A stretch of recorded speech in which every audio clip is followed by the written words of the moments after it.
senão a gente depois perde aí quem quiser rever a aula, né? Como tá, é outra forma também, né, Odenir, que dá para fazer a revisão, né? Fazendo a, a aula de novo, que tá lá no YouTube, tá? E outra coisa, gente, eu tô com lista aqui para fazer a chamada, então se você tiver que sair mais cedo, me dá um alô primeiro. Ô, Rogério, tô saindo aqui, põe meu nome aí, presença aí, tá? Então, assim, eu devo acabar ali por volta de 15 para as 9, eu devo fazer a chamada, mas se alguém tiver que sair antes, é só falar, tá? Ô, Rogério, põe meu nome aí na presença que eu tô saindo, tá bom? Porque senão você fica com a falta aqui. A faculdade pediu para que fizéssemos as chamadas, né? E assim, tá bom, eu não tenho 100% de adesão, mas também a participação normalmente está ficando aí em torno de 50% a 60% dos alunos, tá? Então, aqui, ó, daqui a pouco a gente atinge os 50% da turma. Eu já estou com 12, 15 já dá 50% aqui, tá? Então já estamos quase lá nos 50%. Então, o que tá razoável, né? Porque muita gente às vezes tem problema com a conexão, tem uma série de problemas aí, né? Beleza, então vamos lá. Nesse caso aí, então, olha, a intimação ela tem uma similaridade com a citação, tanto é que o código, a nossa teoria aqui, né? Lembra? Eu comentei, para fazer abordagem, inclusive lá no Código Penal, Processo Penal fala isso, né? Para voltar ao capítulo 1, que é sobre as citações, tá? Mas nós falamos, inclusive, do CPC, né?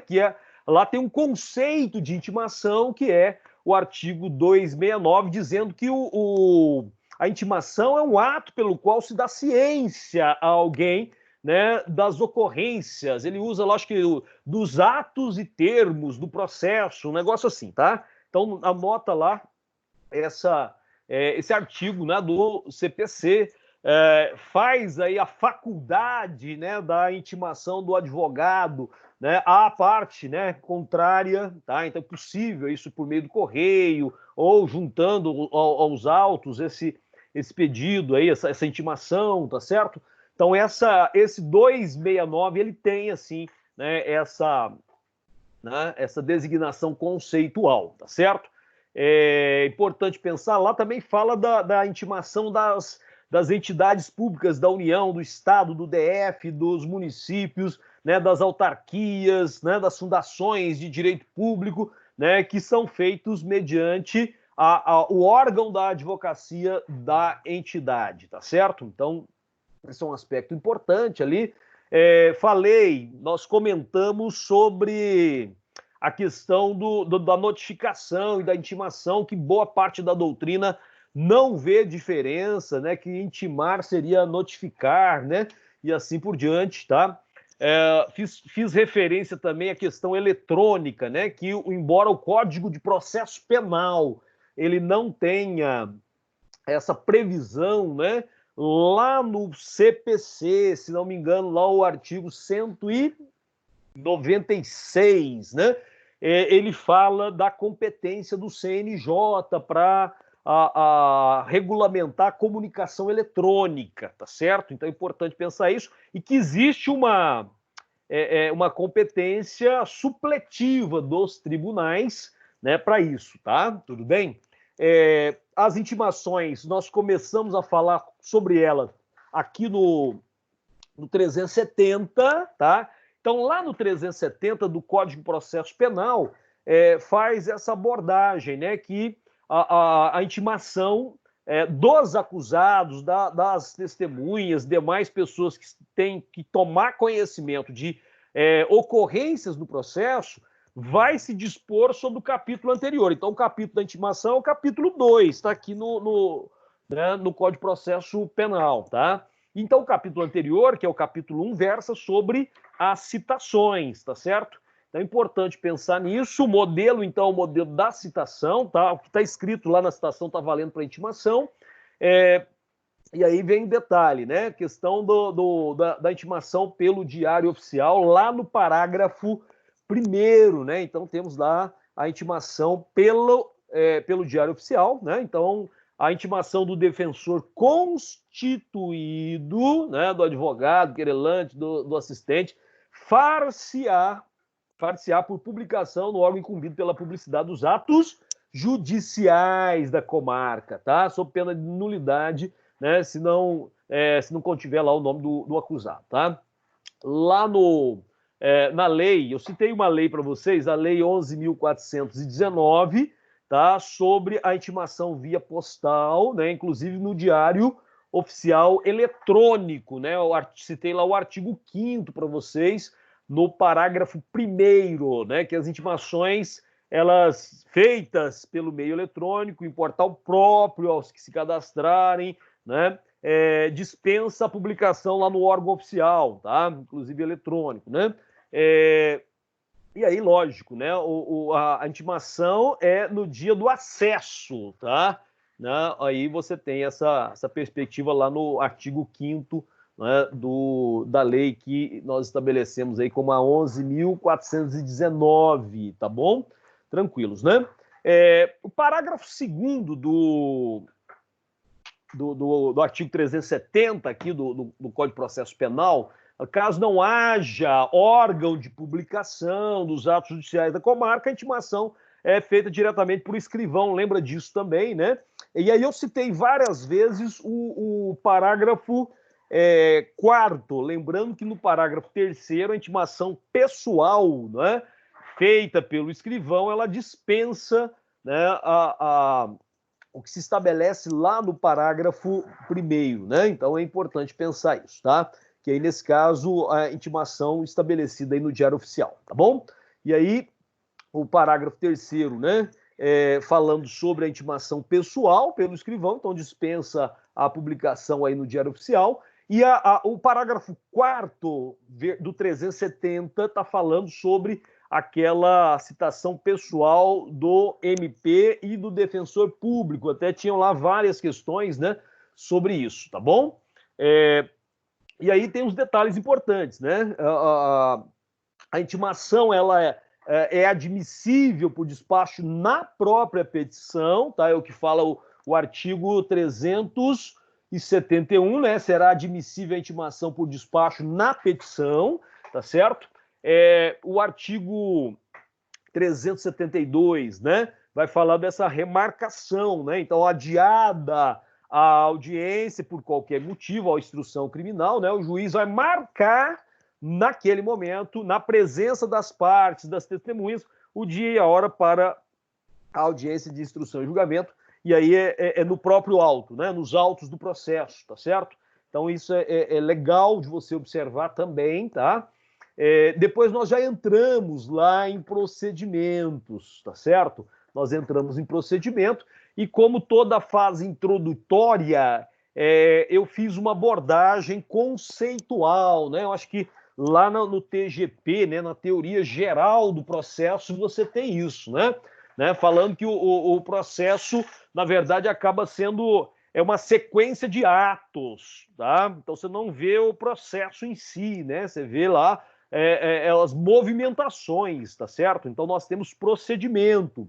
Na verdade, é o procedimento. Então, um conjunto de atos, sequência de atos que estão vinculados entre si, né, formando aquela longa história, né, com as provas, com todas as argumentações e tudo mais, com os diversos despachos, né? Então aquilo ali vai constituindo a lógica de que o juiz vai formar a sua convicção para poder aplicar a lei ao caso concreto. Por outro lado, o procedimento é como que isso vai se dando, né, no cotidiano aí, né, dessa fase forense, tá? Então, né, tem esses detalhes importantes. É uma garantia, tá? O devido processo legal é uma garantia e, portanto, o magistrado deve respeitar, né, todos esses procedimentos, né, durante a instrução criminal, tá certo? E aí, lógico, né, um processo integral, garantindo-se aí, né, um direito de defesa, inclusive, né, uma garantia fundamental, né, que nós colocamos para você. Tá? E aí, nessas condições, até falamos da questão da competência para procedimentos em matéria processual, salvo o melhor juízo lá no artigo 24, né, o inciso, acho que 10 ou 11, né? Então, você tem essa perspectiva. Tá falando também sobre os tipos de procedimentos, os ritos, né? Então, Falamos do procedimento ordinário, sumário, sumaríssimo, lembrando o quê? Lembrando que a classificação se dá em decorrência do tamanho da pena máxima em abstrato para o tipo em questão, não é isso? Por exemplo, no caso do procedimento ordinário, né? O objeto aí é o quê? Crime com uma sanção, com uma pena máxima igual ou superior a 4 anos de PPL, tá? Então, seria aqueles crimes que seriam julgados pelo procedimento, né, ordinário nesse caso, tá? Procedimento sumário, mais rápido, mais célere, né? Aí eu teria uma pena máxima de até 4 anos. E o sumaríssimo é o que ele chama, né, lá no Código de Processo Penal, no artigo 394, inciso 3, de infrações com menor potencial ofensivo, né? E aí, depois disso, vem os procedimentos especiais, tá? Eu só inverti a sequência, porque aí a gente faz rapidinho esses especiais, né? Então, eu só fiz a inversão da sequência e depois a gente entra no tribunal do júri, tá? Porque aí ele é mais longo, mais demorado, tá? Então, tem o procedimento do júri, que é especial, tá? A partir do artigo 406, quer ver? Isso, 406, começa lá o procedimento, né, do júri, né? Tá assim, ó, do procedimento relativo aos processos de competência do tribunal do júri, tá? Então começa lá no 406, vai até quase que no 500, é o 497, né? Ele vai até o 497, tá? E aí nós temos algumas mudanças pontuais importantes, né, para a gente poder avaliar, tá? Depois vem os procedimentos especiais para crimes falimentares, né? Crimes de responsabilidade, tá aqui, ó. Depois, né?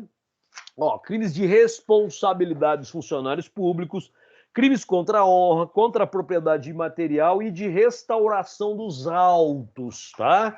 De restauração dos autos. Inclusive, já coloquei uma ou outra questão aí sobre esses assuntos, tá? Para o exercício que começa a valer agora mesmo a partir das 10 horas, tá bom? No procedimento ordinário, então, pena máxima igual ou superior, né?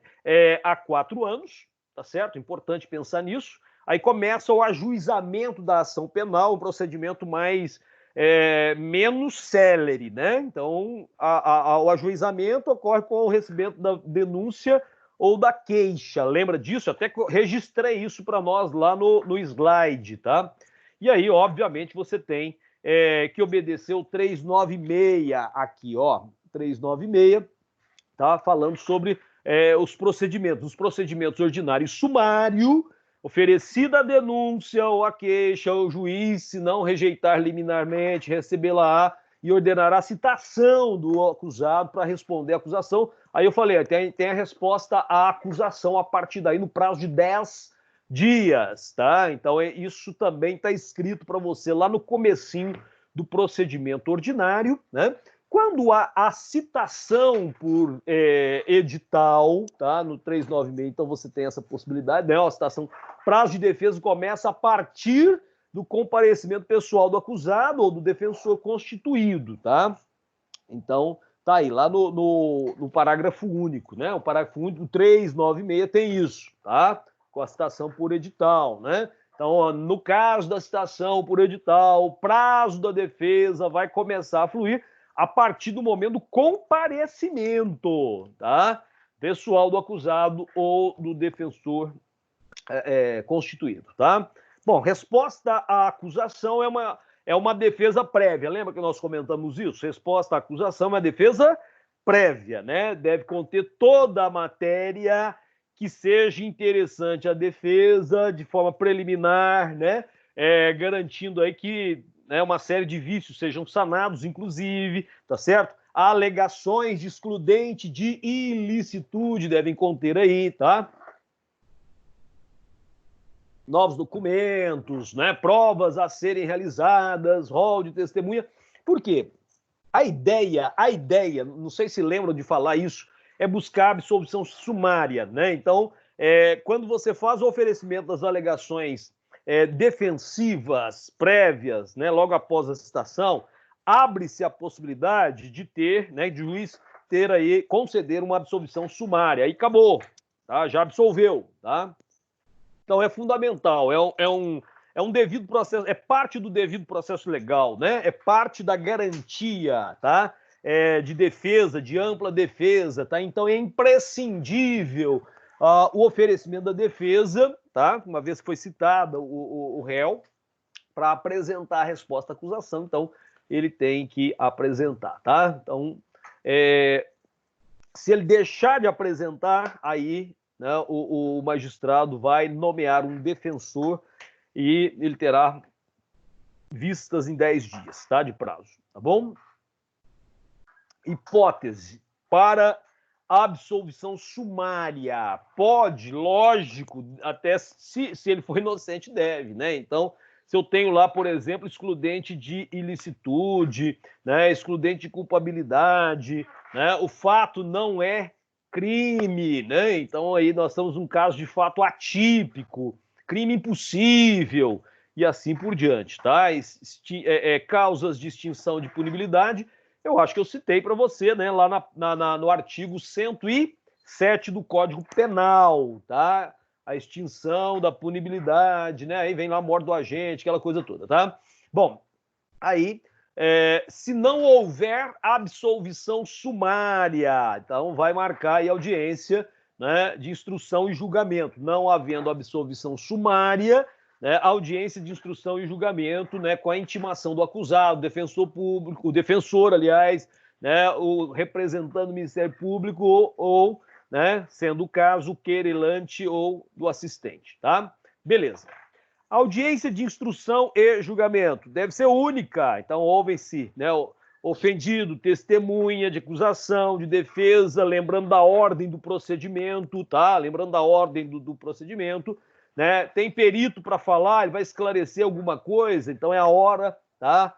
Tem a careação para se fazer, é aquele momento, né? Reconhecimento de pessoas, coisas, tá? O que for necessário agora, e aí interroga-se o acusado.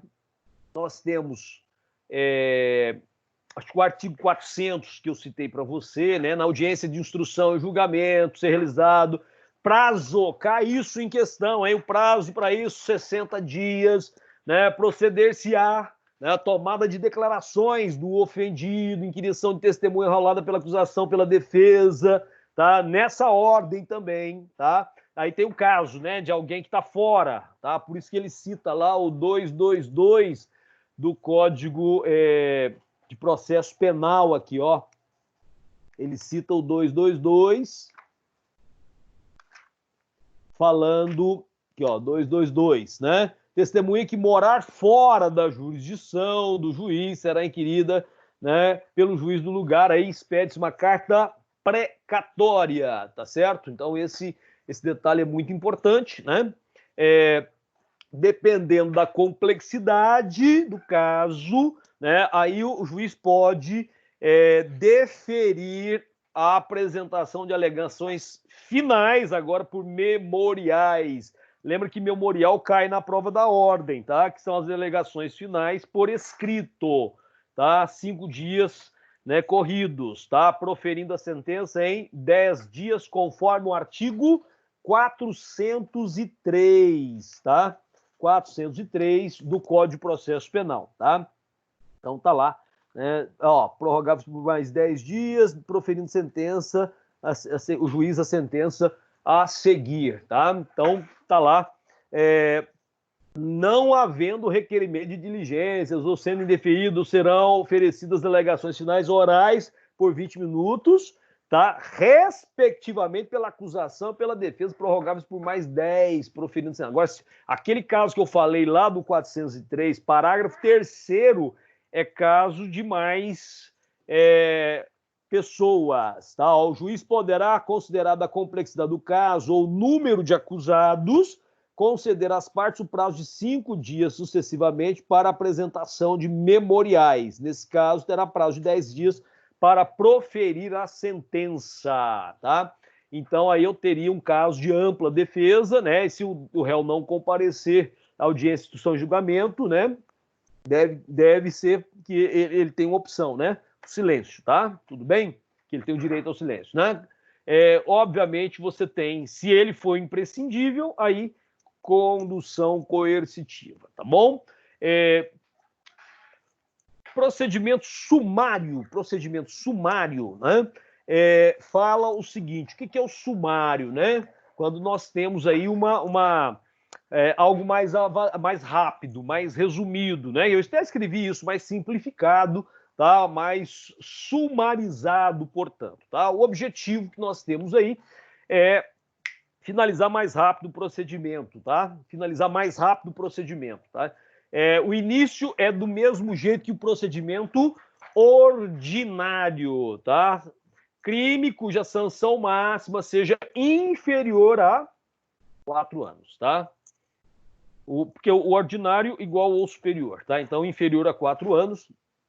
Então, do mesmo jeito, recebida a denúncia à queixa, né? Tem um rol lá de 5 testemunhas, conforme o artigo 532 do Código de Processo Penal, tá?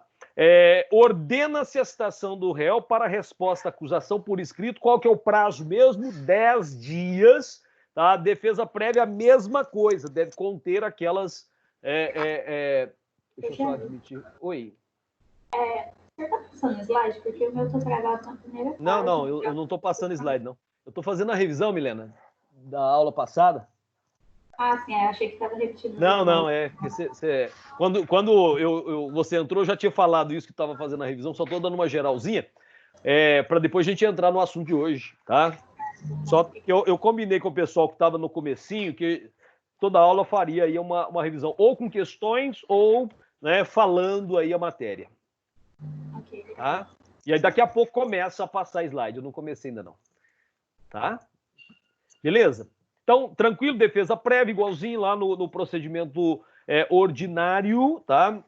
Então, nesse caso aí, nós temos apresentada a defesa prévia, o juiz pode absolver sumariamente também o réu com base no 397, né? Não havendo absolvição, o que nós falamos naquela hora, né? O juiz vai designar a audiência de instrução e julgamento, né, uma única, no prazo de 30 dias, tá? No 397 fala que após o cumprimento do disposto do 39A, que nós falamos 396A, né? O juiz deverá absolver sumariamente o acusado, tá? Então, quando tem o quê? Quando tem causa de excludente de ilicitude, né? Excludente de culpabilidade, o fato narrado não é crime, ou está extinta a punibilidade do agente, tá? Então, na audiência, tomam-se as declarações do ofendido, os depoimentos das testemunhas, acusação e defesa, esclarecimento dos peritos, e no final se interroga o réu conforme o artigo 531 do Código de Processo Penal, tá? Tranquilo? Finalzinho, colheita de provas, né? Debates orais, 20 minutos para cada um sustentar ao juiz suas considerações finais. Pode haver prorrogação nesse caso de 10 minutos para cada, e aí o juiz vai, né, proferir a sentença no termo da audiência. Então já tem uma sentença ali, né? Artigo 534, as alegações finais serão orais, tá? Concedendo-se a palavra respectivamente à acusação e defesa, pelo prazo de 20 minutos, prorrogáveis por mais 10, tá certo? Proferindo o juiz, portanto, a sentença lá, tá? Então, aí, isso é sumário, isso é rápido, certo? E o sumaríssimo, gente, para a gente fechar essa revisãozinha aqui agora, né, ó, o sumaríssimo, ele é rapidíssimo, né? Então, vamos usar lá procedimento sumaríssimo da Lei 9.099, dos juizados especiais. Por quê? Porque lá no Código de Processo Penal fala que o procedimento sumaríssimo ele vai ser para as infrações de menor potencial ofensivo, tá? De acordo com 394, parágrafo 3º, inciso 3º, desculpe, lá do Código de Processo Penal, tá? Bem, aí eu falei da Lei 9.099, que trata dos procedimentos, né, do juizado especial, tá? É uma lei de 95, né? Celeridade, simplificação dos procedimentos, justiça consensual, né? Tem que concordar, tá? Então, o artigo 62 fala sobre isso, né? Da lei, tá? Fala sobre processo perante o juizado especial, orientar-se-á pelos critérios da oralidade, simplicidade, informalidade, economia processual, celeridade, rapidez, né, objetivando sempre que possível a reparação dos danos sofridos pela vítima e a aplicação de pena não privativa de liberdade, tá? A ideia é não encarcerar, tá?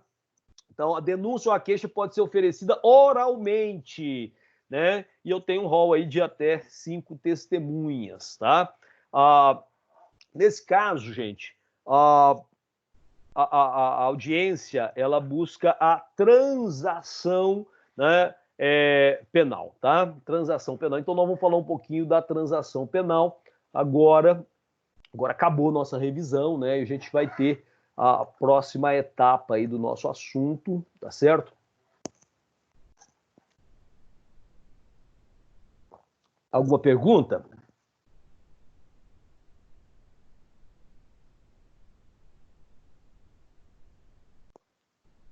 Tranquilo?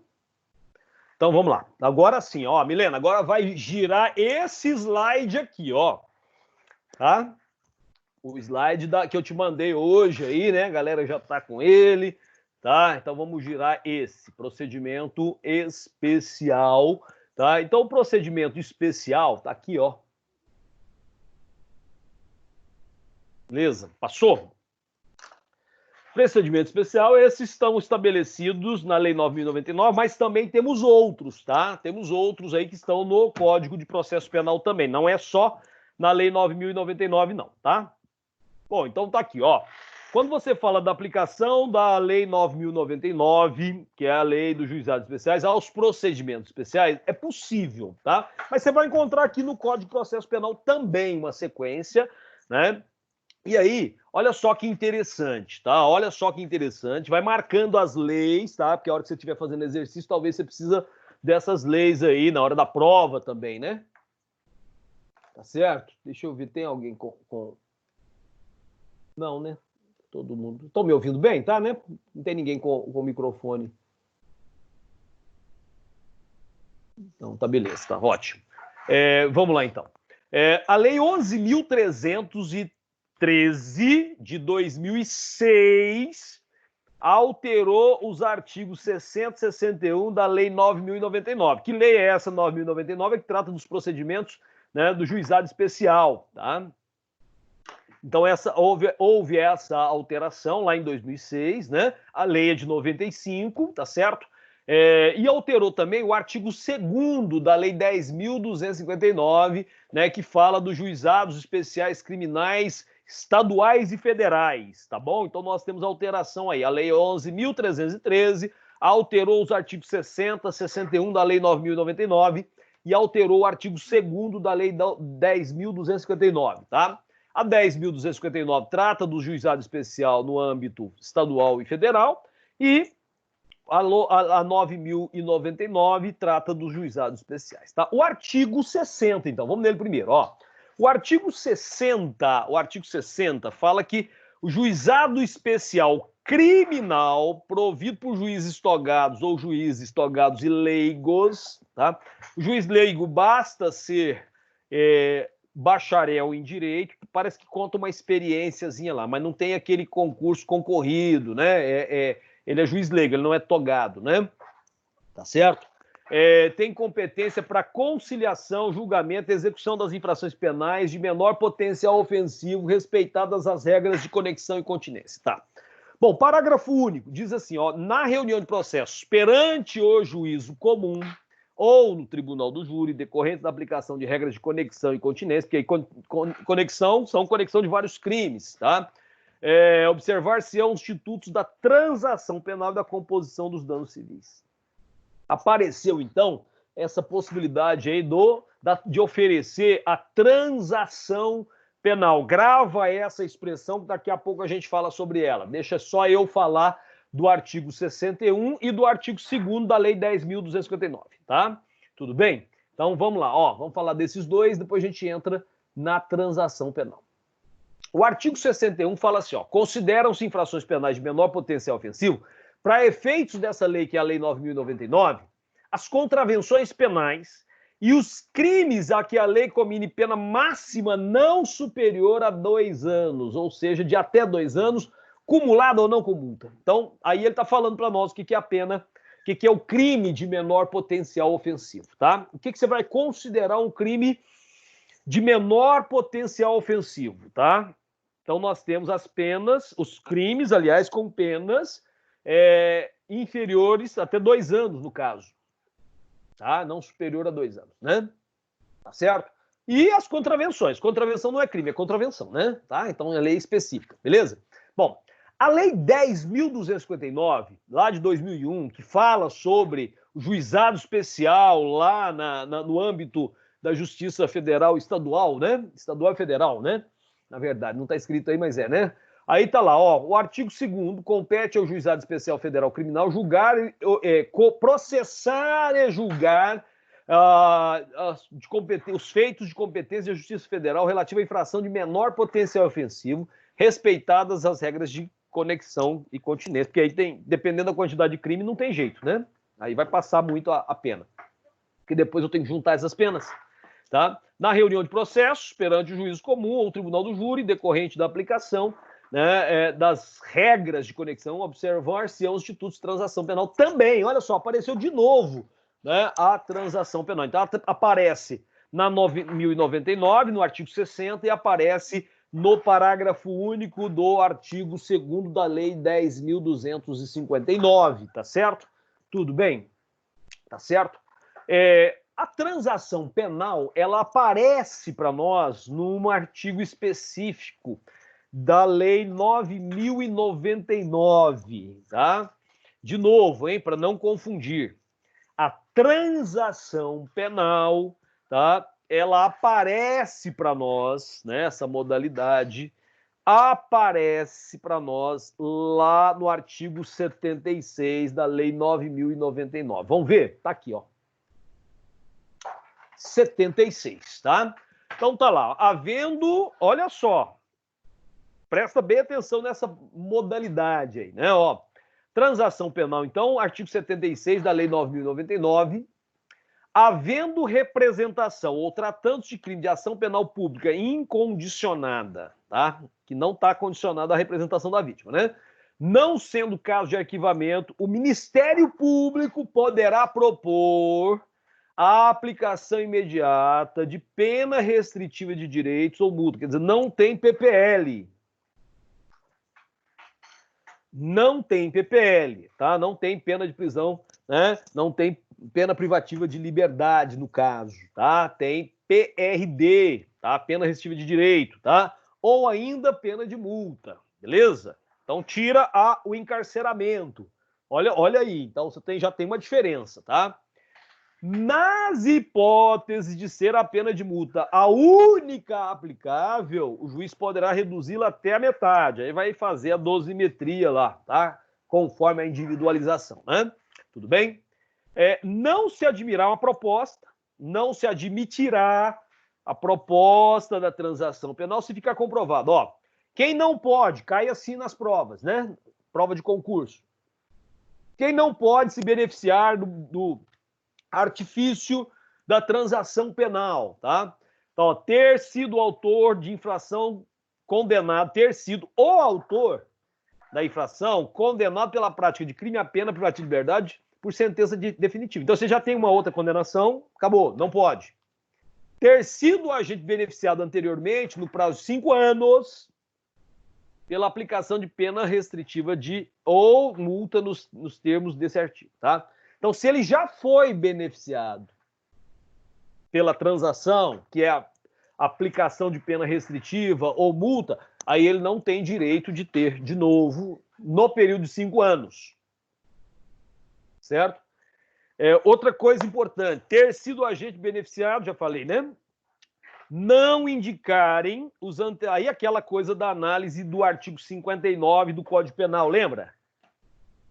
Análise dos antecedentes, da conduta social, personalidade do agente, bem como os motivos e circunstâncias né, ser necessária e suficiente a adoção da medida, tá? Então, se na análise o juiz achar que não deve aplicar, ele não terá o direito, tá certo? Então, muito importante isso, né? Lá no parágrafo 3º aqui, ó, aceita a proposta pelo autor da infração, então o autor não haverá uma ação penal contra ele. Se ele aceitar a transação, não tem ação penal, né? Será submetido à apreciação do juiz. Então, se ele aceitou e o defensor, que é o advogado, aceitou também, aí o juiz aprecia, tá? Acolhendo a proposta pelo MP, aceita pelo autor da infração, o juiz aplicará a pena restritiva de direito, tá? Então, não tem mais uma ação. Ele aceitou cumprir uma pena restritiva de direito, não é pena privativa de liberdade, tá? Ou multa, que não importará em reincidência. Então, não gera reincidência, não tem ficha criminal, ela só é registrada, grava bem isso, ela só é registrada para impedir que esse mesmo sujeito seja beneficiado pela transação penal, de novo, num prazo de até 5 anos. Tá? Então, cabe apelação, né, ó, da sentença prevista no parágrafo. Então, se o juiz deu a sentença, não gostei, posso apelar. Pode haver apelação. A imposição da sanção, está disposto lá no artigo 82, a imposição da sanção de que trata o parágrafo 4º, né, não constará de certidão de antecedentes criminais. Então, não tem a ficha, mas não tem o antecedente. Lembra do antecedente, né? Porque o antecedente, se já transitou em julgado, o sujeito fica 5 anos depois que acaba de cumprir a pena, ainda, né, se cometeu outro crime, é claro, reincidente, tá? Nesse caso aí da transação, não gera reincidência, tá? Tudo bem? Então, você não vai ter aí os antecedentes também, né? E não terá efeitos civis, porque não tem ação penal, né? Que é título de execução, né? Não é uma condenação penal transitada em julgado, tá? Tudo bem? Então, aí, isso é justiça consensual, tá? Isso é justiça consensual, né? Tava aqui, ó, você pegar o livro, né, do Márcio Franklin Nogueira, ó, esse tem lá na parte virtual lá da biblioteca, né? Transação penal, ele fala exatamente isso aqui, lá na introdução ele já fala dos problemas aqui, ó. Que a justiça criminal brasileira passa por profunda crise de credibilidade, né? Então a transação penal, ela entra numa perspectiva de chegar à ideia da justiça consensual, tá? Então, olha só, baseia-se no direito penal consensual, certo? Eu aceitei, né, a transação, né? O Ministério Público ofereceu, eu reuni as condições e aí eu, né, tive o benefício da transação, tá? Óbvio, né? Mitiga-se, diminui, tá? A exigência de um devido processo legal, tá? Então, mitiga-se a exigência de um devido processo legal, tá? Mas é cabível aos crimes de competência do GCRIM, juizados especiais criminais, crimes de menor potencial ofensivo, quando a pena máxima em abstrato de 2 anos, né? Ou no caso das contravenções, aí depende do tamanho da pena, tá? O sujeito, ele vai fazer jus a esse benefício se ele se enquadrar lá no parágrafo 2º do artigo 76. E o que falam, né, os incisos do parágrafo 2º, né? Lembra lá, ó, nós temos lá uma série de situações, são regras. Se o sujeito, né, se enquadrar, então ele não pode ter, tá, a transação, né? Se ele já foi condenado em sentença definitiva, fala lá no inciso isso, ó, ter sido o autor, lembra disso? Condenado, da infração, condenado pela prática de crime, tá? A pena privativa de liberdade. Então, se ele for condenado à pena de prisão, PPL, aí não pode. Tá? Outro crime, né?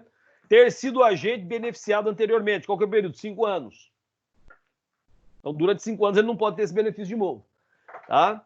E aí, a análise dos antecedentes, conduta social, personalidade, né, motivos, circunstâncias não mostrarem ser suficientes. Tá? Então, nesse caso aí, né, você não pode, né, ter a transação para esse sujeito. Tá? Então, o parágrafo 2º, né, lá do artigo 76 da Lei 9.099, tá?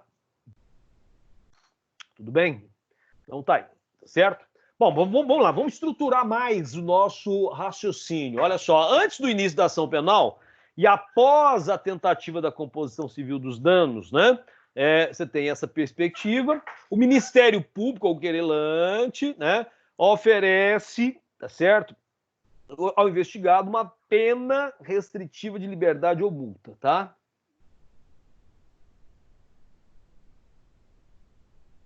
Aí o que o juiz faz? O juiz simplesmente faz a homologação, tá? E aí, nesse caso, olha que interessante, ó, é a, né, extinção da punibilidade que é condicionada ao cumprimento das medidas impostas. Por quê? Porque se ele não cumprir, tá, aí volta tudo de novo, tá? Ele começa tudo de novo, tá? Se ele não cumprir lá a PRD que foi aplicada a ele, aí ele tem que, né, responder o processo de novo, tá? Respondeu o processo, né? Na verdade, não respondeu, né? Caso não sejam cumpridas as condições, né, o procedimento retorna ao status anterior com consequente oferecimento da denúncia ou queixa-crime, tá certo?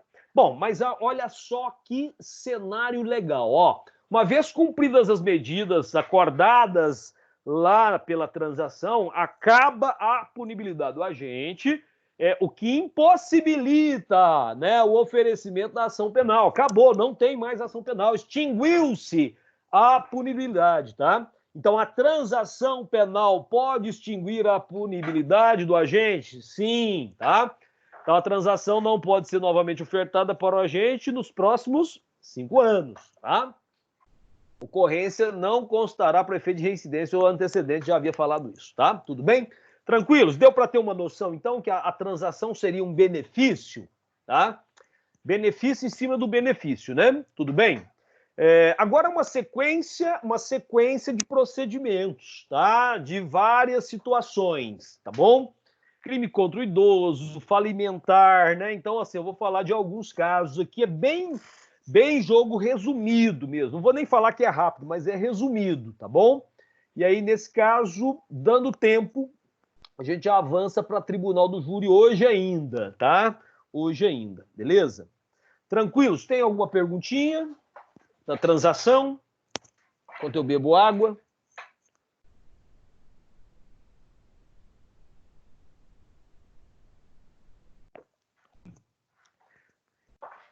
Eu dei um recadinho no começo, vou dar o recado de novo, tá? Então, lá para as 8h45, mais ou menos, 8h30, 8h45, vou fazer a chamada, tá? Fazendo com todas as turmas, a pedido da direção. Estou fazendo a chamadinha aí, tá? Tudo bem? Aí, ó, nós já estamos na metade da turma, tá? Então, já estamos com sexta-feira com 50% de audiência, né? Então, tá bom. Às vezes até melhor do que o presencial, né, para alguns, tá? Tranquilos? Então vamos lá. Então tem uma série de procedimentos agora. Não tem pergunta de transação, vamos lá para frente, né? Alguém vai perguntar? Não? Então vamos. Adoção do procedimento previsto na Lei 9.099 para crimes contra idosos, tá? Lógico que vai depender, né? Artigo 94 da Lei 10.741. Qual que é essa Lei 10.741? É o Estatuto do Idoso, tá? Aos crimes previstos nessa lei, cuja pena máxima não ultrapasse 4 anos, aplica-se o procedimento previsto na Lei 9.099, tá? Subsidiariamente, no que couber, disposições do Código Penal e do Código de Processo Penal. Ah, Rogério, mas lá não é até 4 anos, mas até 2 anos... mas aqui é a lei que está mandando usar aqueles procedimentos, tá? Cuidado com esse detalhe, beleza? Tá? A PPL, pena máxima, não ultrapassa os 4, tá certo? Nesse caso, é essa lei que está determinando que se use aquele procedimento, tá? Então tem essa possibilidade, né? Eu coloquei para você porque existe aí essa designação, tá? É possível que essa lei, Estatuto do Idoso, determina, né, que seja subsidiário o Código de Processo Penal, tá? E que use, né, o juizado especial. Na verdade, que use a lei do juizado especial, né? Na verdade, tá? Bom, nos crimes falimentares, aí é já mais complexo, né? Porque envolve a empresa e a sua falência, tá? E no meio dessa confusão toda da empresa, né, que vai entrar com o pedido de recuperação, né, judicial, várias empresas grandes entram na famosa RJ, tá? Aí já vai lá para o campo do meu amigo Juliano, né, no direito empresarial, tá certo? E aí você tem essa né, perspectiva aí de procedimentos dos crimes falimentares, tá? E no caso, nós temos uma lei específica, que é a Lei 11.101.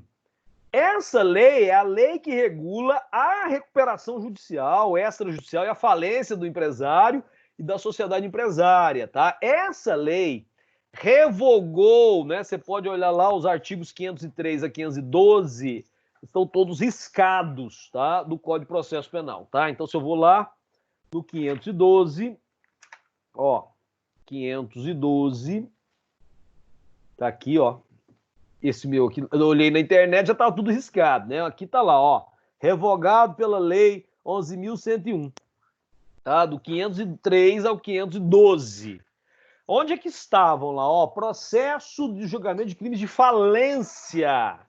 Os crimes de falência estavam previstos aqui. Tá aqui, ó. Tá? Não sei se dá para ler, né? Os crimes de falência estão aqui, tá? Estavam, né? Porque aí veio a Lei 11.101 lá em 2005, tem 15 anos isso, né? E revogou isso aí, tá? Procedimento para apurar crimes falimentares passou para o contexto da legislação especial. Agora tem uma lei especial para esses procedimentos, que vão do artigo 168 a 178, tá? Então, tudo bem, você vai fazer qualquer abordagem sobre crime falimentar, aí você corre lá no Código de Processo Penal e fala, não, tá tudo, né, revogado. O que eu faço? Consulta a Lei 11.101, lá dos artigos 168 a, né, 178, tá? Tudo bem? Então tá aí, beleza? Agora, olha só, olha que interessante, né? Nos procedimentos, tá? Nós ainda temos a seguinte situação, ó, lá no 183, diz o seguinte, compete ao juiz criminal da jurisdição onde tenha sido decretada a falência, concedida a recuperação judicial ou homologado o plano de recuperação extrajudicial, conhecer da ação penal pelos crimes previstos nessa lei, tá? Então, isso que fala aí o 183. No 184, diz que os crimes previstos nessa lei são de ação penal pública incondicionada. Olha só o detalhe. No parágrafo único ainda, ó, decorrido o prazo que se refere 187, né, parágrafo primeiro, sem que o representante do MP ofereça denúncia, qualquer credor habilitado, deixa eu só adicionar aqui, o administrador judicial poderá oferecer ação penal privada subsidiária da pública, observando o prazo decadencial de 6 meses, tá? O que é isso? São os procedimentos. Recebida a denúncia ou a queixa, observar-se-á o rito previsto no artigo 531 a 540, né, do Código de Processo Penal, tá? Que é o procedimento sumário, tá lá. Vai usar o procedimento sumário nesse caso, né? Certo? 186, olha o 186 aqui, ó. No relatório previsto na linha E do inciso 3º do caput do artigo 22 da lei, né, 11.101, o administrador judicial apresentará ao juiz da falência exposição circunstanciada, considerando o relatório completo, né, gente? As causas da falência, o procedimento do devedor antes e depois da sentença, outras informações detalhadas a respeito da conduta do devedor e de outros responsáveis, se houver, por atos que possam, inclusive, constituir crime relacionado com a recuperação judicial ou com a falência ou outro delito conexo, tá? Então, assim, tanto é que, havendo crime aí, eu não vou considerar delito único, né, de falência, tá? Imagina se cada um desses eu vou ter lá, fazer o concurso de crimes aí, né?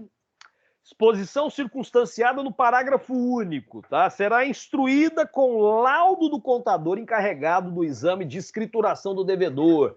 E lá no 187, intimado da sentença que decreta a falência e concede a recuperação judicial, nesse caso, o MP, verificando a ocorrência de qualquer crime previsto nessa lei, promoverá imediatamente a competente ação penal ou, se entender necessário, requisitará a abertura de inquérito. Tá? O prazo para denúncia é o que estabelece o Código de Processo Penal, tá?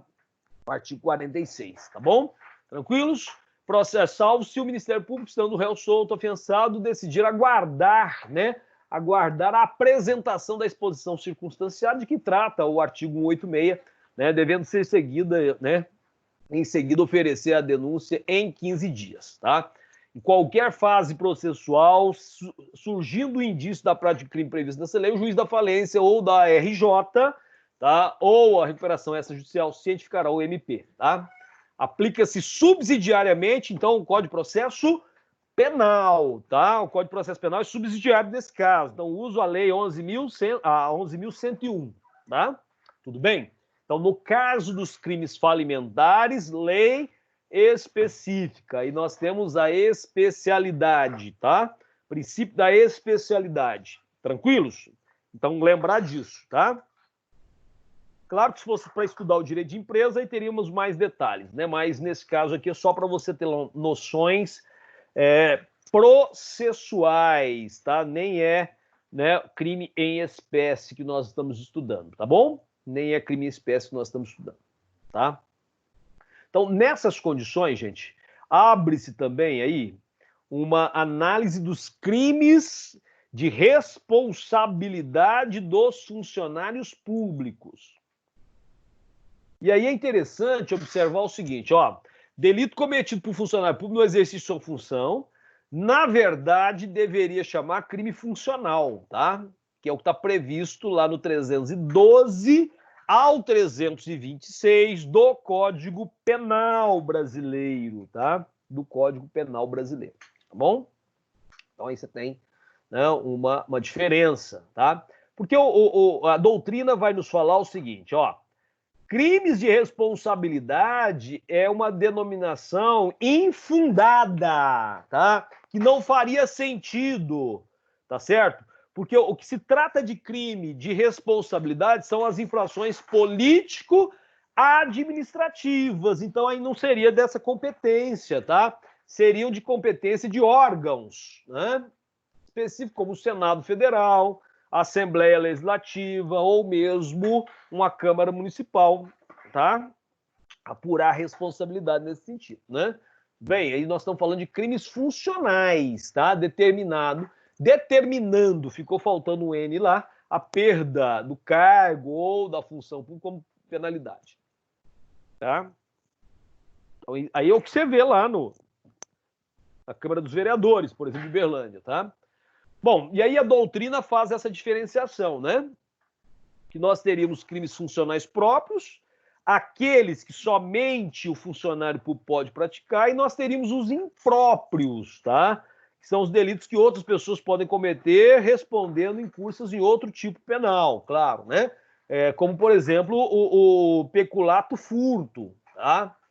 Então, existem alguns crimes, né, que são chamados de mão própria, mas admitem, né, que outras pessoas tenham participação. Cuidado aí com aquelas pegadinhas, tá? Então, aí, se o funcionário público pode cometer o crime de concussão, lembra o crime de concussão, né? Quando a gente vai lá para o 300, no Código Penal agora, ó, vamos lá no Código Penal, a partir do 312, aí nós temos lá no 312 o peculato, lembra? Tá? 312 começa o peculato. A concussão está no 316, né? E a concussão diz o seguinte, ó, exigir para si ou para outrem, direto ou indiretamente, ainda que fora da função ou antes de assumi-la, mas em razão dela, vantagem indevida. É a exigência, tá? Então, quem pode fazer isso é um funcionário público, né? Particular pode cometer crime de peculato furto, por exemplo, que é um funcional impróprio, né? Aí ele responderia pelo furto simples, logicamente, não estaria em curso, porque ele não é funcionário público, né? Mas ele pode fazer o tipo, tá? Com a participação de um funcionário público, inclusive, né? Aplica-se a regra do artigo 30, né? Quando você fala dessa perspectiva aqui, olha o 30, quer ver? Não, situações incomunicáveis, né, ou circunstâncias, não se comunicam as circunstâncias e as condições de caráter, salvo quando elementares do crime. Aí, quando tem elementar, né, no caso, né, furtar lá dentro da repartição pública, quando o, né, funcionário facilita a ação do particular, né, então estaríamos diante do famoso peculato furto. Tá? Então, a comunicação das elementares nesse caso, tá? Coloquei aqui, ó, o 30 para você, tá lá. O procedimento especial é voltado apenas para os crimes funcionais afiançáveis, os 312 aos 326, exceto para crimes previstos no 316, parágrafo 1º. Falei dele agora mesmo, mas aí o parágrafo 1º, que é a exação, né? Excesso de exação. Excesso de exigência, tá? Se o funcionário, né, o funcionário público exige tributo ou contribuição social que sabe ou deveria saber indevido, ou quando emprega na cobrança meio vexatório ou gravoso, que a lei não autoriza, né, aí nesse caso, né, nós teríamos a pena de reclusão de 3 a 8 anos e multa, tá? Então, nessas condições, seria uma exceção, tá? E o artigo 318, né, o 318... é a facilitação, tá? O 318 é a facilitação, coloco ela aqui, ó, de contrabando ou descaminho, tá? Vamos lembrar, contrabando e descaminho tá lá nos crimes cometidos por particulares contra a administração pública, né? Então, quando você fala, por exemplo, ó, da facilitação, aí lá na frente, né, nós vamos encontrar o crime cometido, olha, o 333, por exemplo, já seria a corrupção ativa, né? O descaminho e o contrabando estão lá no 334, tá? 334A. Esses são cometidos por particulares. Qual que é o crime do funcionário público? A facilitação, olha o verbo, facilitar, com a infração de dever funcional. Ele trabalha na fiscalização de fronteira e permite a entrada de produtos não permitidos, tá? A título de contrabando ou descaminho, tá certo? Então, nesse caso também seria aqui, ó, seria lá a exceção, né?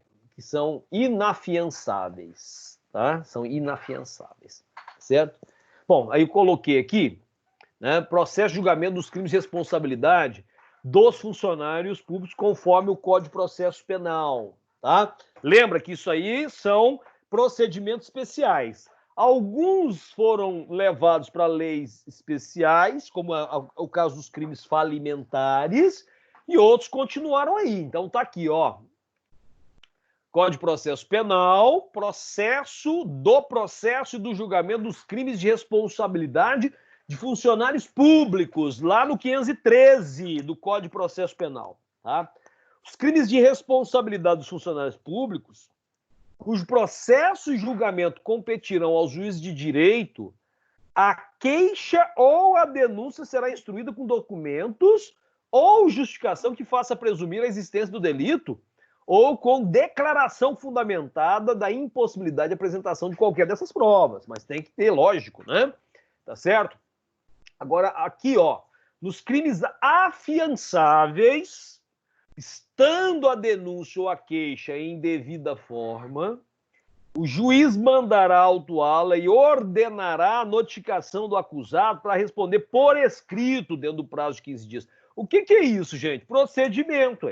Como é que vai ser?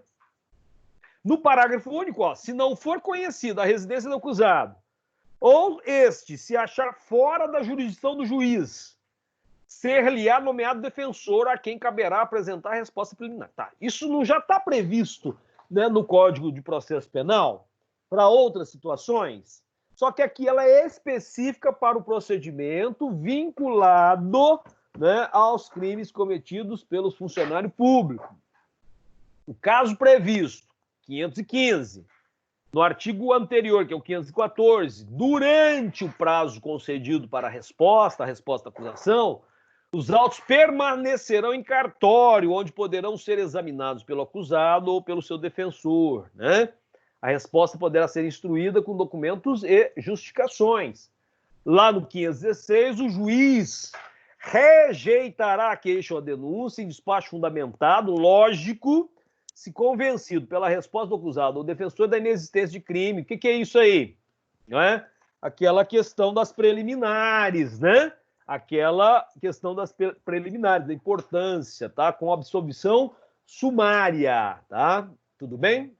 Mas aí tem o 517, 518, que dá outros detalhes aí, mas vamos lá, vamos para crimes contra a honra, tá? Ó, crimes contra a honra, tá? Tudo bem? Tranquilos, então? Tá? Dos procedimentos dos crimes contra a honra. Abrange todos os delitos contra a honra, inclusive a difamação, que não está citada no 519. Tá lá, ó. Lá do capítulo 3º do Código de Processo Penal, fala assim, ó, do processo e do julgamento dos crimes de calúnia e injúria de competência do juiz singular, tá? Aí esse é o 519 aqui, ó. Do processo por crime de calúnia ou injúria, tá? Aí vem a difamação também, tá? Para o qual não haja outra forma estabelecida em lei. O que é isso? Se não houver a aplicação do princípio da especialidade, ou seja, uma lei específica. Observar-se ao disposto nesses capítulos aí, tá? Com modificações dos artigos seguintes, né? Tá bom? Então, se não tiver lei especial, vai usar o Código de Processo Penal. É isso que está falando, tá? Antes de receber a queixa, o juiz oferecerá às partes, né? Ação penal privada, né? Às partes, né? Oportunidade para se reconciliar. Olha que legal, hein? Olha que legal isso aí, tá? Então, nos casos dos crimes contra a honra, nós temos aí uma oportunidade de reconciliação, tá? Então, antes de receber a queixa, o juiz oferecerá às partes uma oportunidade para se reconciliarem, fazendo-as comparecer em juízo e ouvindo-as separadamente, sem a presença do advogado, não se lavrando termo. Olha a negativa. Não se lavrando, né, o termo. Certo? Então tem a conciliação, não houve, tudo bem, né? Se depois de ouvir o querelante e o querelado, o juiz achar provável a reconciliação, aí ele vai promover o entendimento entre eles na sua presença, aí juntos os dois.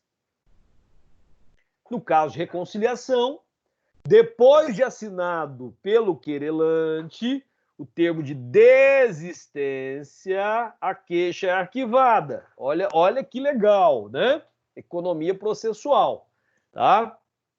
Princípio da economia processual. Quando for oferecida a exceção de verdade, né? Olha, tá dizendo que cometeu crime, né? Lembra que calúnia, né? De que está atribuindo um crime a outrem, sem essa pessoa ter cometido. Então pode oferecer a exceção de verdade, né? Ou da notoriedade do fato imputado, o querelante poderá contestar a exceção no prazo de 2 dias. 2 dias, tá? Podendo ser inquiridas as testemunhas arroladas na queixa ou outras indicadas naquele mesmo prazo, em substituição às primeiras, né? Ou para completar o máximo legal, tá? Tranquilos? Olha só, então nós estamos aí diante de um cenário interessante, né? Exclui-se os crimes contra a honra previstos em leis especiais, né? Ou, por exemplo, aí você tem o caso do Código Eleitoral, tá? Tudo bem. Né? Tranquilos? Então tá lá, ultrapassada a fase preliminar, segue o rito comum, né? Se passou na fase preliminar, vai continuar, segue o rito comum, tá? Antes de receber a queixa, o magistrado deve oferecer às partes essa oportunidade que nós falamos do 520, tá? Beleza, a designação de audiência de conciliação é obrigatória, implicando nulidade caso não ocorra. Então, é obrigatória a audiência de conciliação, tá? No 521, já falamos, né, o juiz percebe que é possível a efetiva reconciliação, devendo promovê-la na presença dos advogados depois, tá? Seria causa de extinção de punibilidade, né? Que não está prevista lá no 107, claro, fiz a observação para você aí, né? Vamos ver o que o Frederico Marx fala sobre isso para nós, que a reconciliação, olha as palavras de Frederico Marx, né? Olha só. A reconciliação situa-se entre a renúncia e o perdão, e desse modo extingue a punibilidade. Tem extinção da punibilidade. Certo que o Código Penal não prevê no artigo 107, nem lhe dá efeito de fato extintivo do ius puniendi. O artigo 522 do Código de Processo Penal, né, no caso, tá?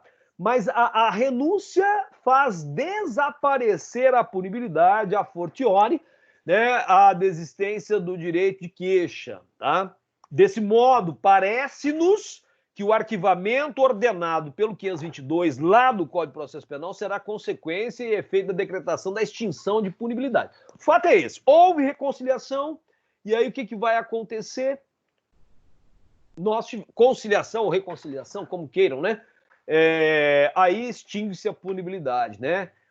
Se a reconciliação for positiva, a queixa será arquivada, portanto, já falamos, será oferecida exceção de verdade ou de notoriedade do fato imputado, o querelante contestar a exceção no prazo de 2 dias, sendo viável inquirir testemunha, né? Tudo bem? Boa noite, Clamar. Beleza? Quer perguntar? Alguém quer perguntar? Boa noite, professor. Boa noite. Não, né? Beleza. Então tá lá, no Código Penal, nós lembramos, né? Vamos lembrar aqui, só rapidinho, né? Nem precisa. Tá? Calúnia, caluniar alguém, imputando-lhe falsamente fato definido como crime, pena de 6 meses a 2 anos de multa. Na mesma pena incorre quem, sabendo falsa imputação, propala, né? Vai fofocando por aí que o fulano matou cicrano, né? É punível a calúnia contra os mortos, e a exceção de verdade, né? Nós temos aqui, né? Ó, admite-se a prova de verdade, salvo se constituído o fato imputado crime de ação privada, o ofendido não foi condenado por sentença recorrível, e se o fato é imputado a qualquer das pessoas indicadas no inciso 1º aí do artigo 141, né, contra o presidente ou chefe de governo estrangeiro, e se o crime imputado, embora ação pública, o ofendido foi absolvido por sentença irrecorrível. Esse caso da exceção de verdade. Nós temos o crime de difamação e de injúria, difamar alguém, imputando fato ofensivo, né, à sua reputação, detenção de 3 meses a 1 ano. Aí a exceção de verdade somente se admite se o ofendido é funcionário público e a ofensa é relativa a exercício de suas funções, tá? Então esses xingatórios que tem aí na rua não caberia, né, a exceção de verdade, tá? No caso da injúria, tá? Injuriar alguém, ofendendo a dignidade ou decoro, pena de detenção de 1 a 6 meses ou multa, não tem essa história da exceção de verdade, né? Nem precisa da gente ler tudo aí, tá? Mas dá para a gente perceber isso, tá bom? Tranquilos? Vamos lá para crimes contra a propriedade imaterial agora. Procedimentos dos crimes contra a, né, propriedade imaterial, na verdade, né? Vamos lá? Tranquilos, né? Porque isso aí é direito material, é direito penal, né? Então tá lá, ó. Procedimentos dos crimes contra a propriedade imaterial.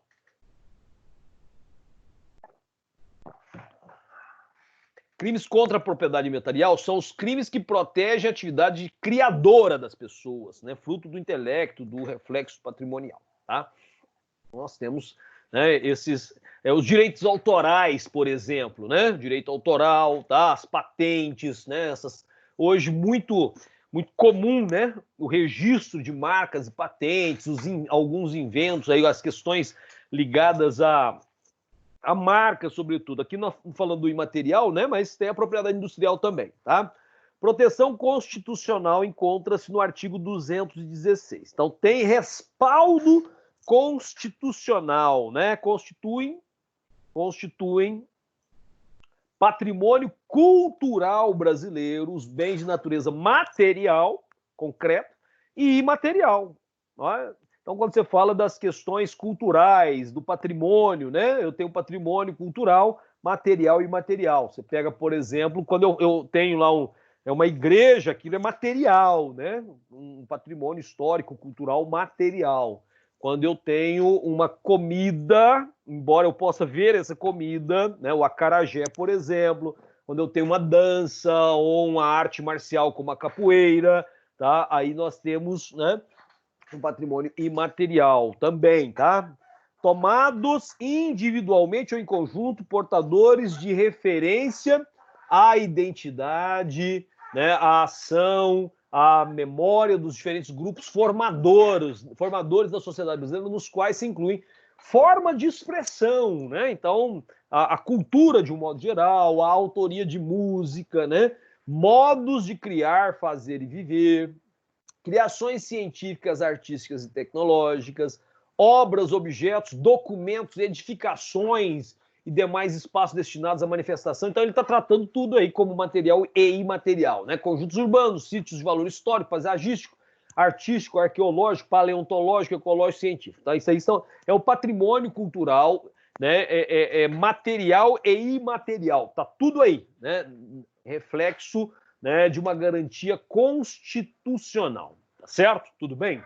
Então, o direito de autor, ele é protegido por lei, tá aí, no caso, no 184 do Código Penal, tá?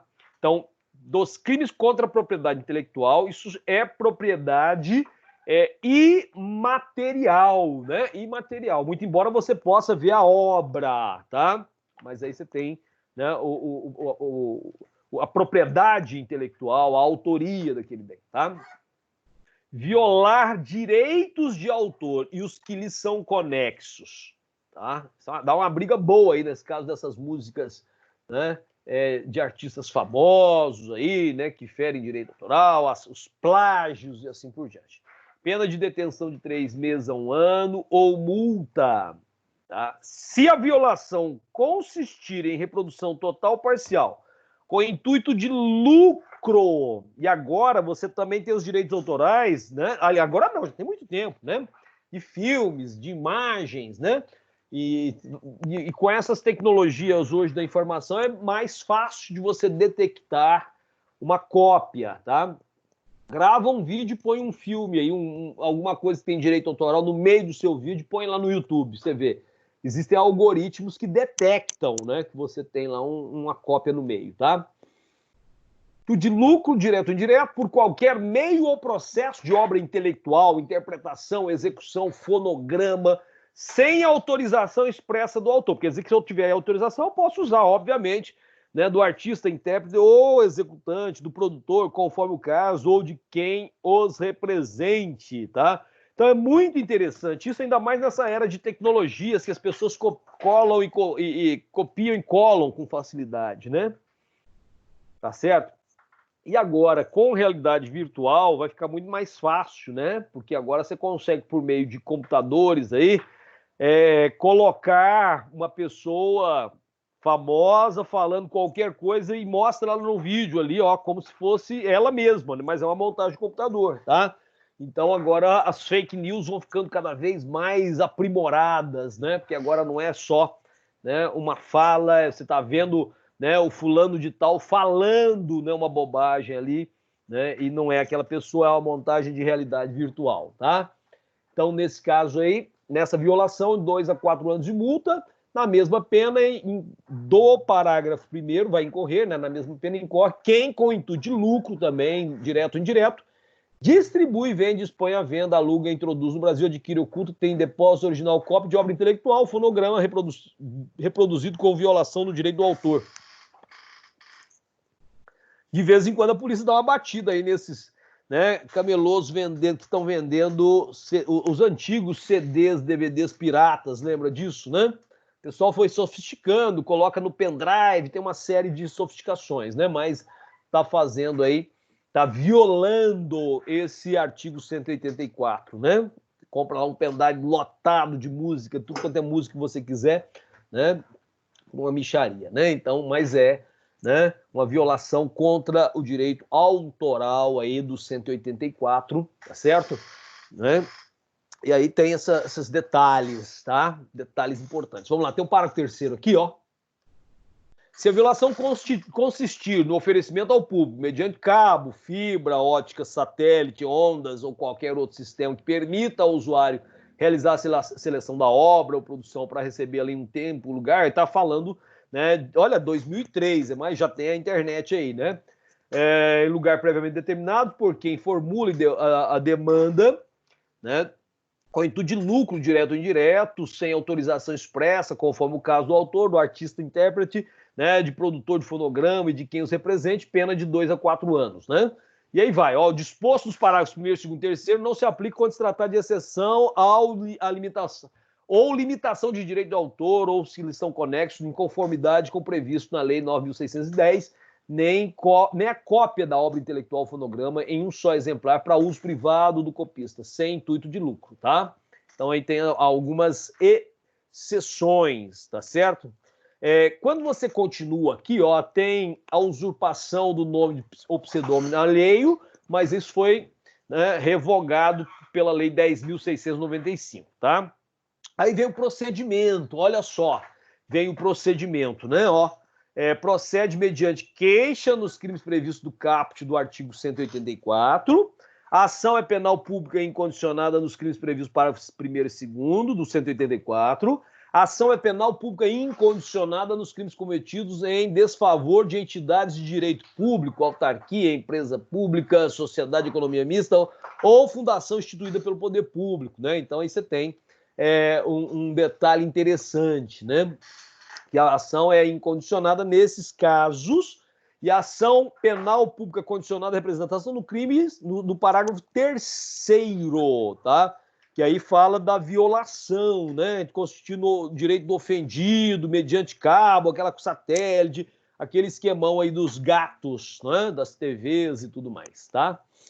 Tranquilos? Então, nessas condições, nós temos também a Lei 9.279, isso mesmo, ó, de 14 de maio de 1996, que regula direitos e obrigações relativos à propriedade industrial, né? Os crimes contra patentes, tá? Então, comete crime contra patente de invenção ou de modelo de utilidade quem fabrica produto que seja objeto de patente, de invenção ou de modelo de utilidade sem autorização do titular. Olha que interessante, tá? Então não posso sair copiando as coisas, né? Usa meio ou processo que seja objeto de patente, de invenção, sem autorização do titular. 3 meses a 1 ano e multa. Comete crime contra patente de invenção de modelo de utilidade quem exporta, vende, expõe, oferece à venda, tem estoque, oculta, recebe para utilização com fins econômicos, produto fabricado com violação de patente de invenção, opa, passou demais, ou de modelo de utilidade ou obtido por meio de processo patenteado. Por isso que boa parte disso é fabricado na China, na verdade, né? Os produtos chineses, né? Que logo quebram lá, copiam, na verdade, quebra não, né? Copiam, tá? Então, rapidinho sai um produto, de repente começa a ter um paralelo. Não é assim que fala lá no mercado, né? Qual que você quer? Você quer o original ou o paralelo, né? Então, o que mais tem aí? E marcas, né, que acabam confundindo o consumidor, né?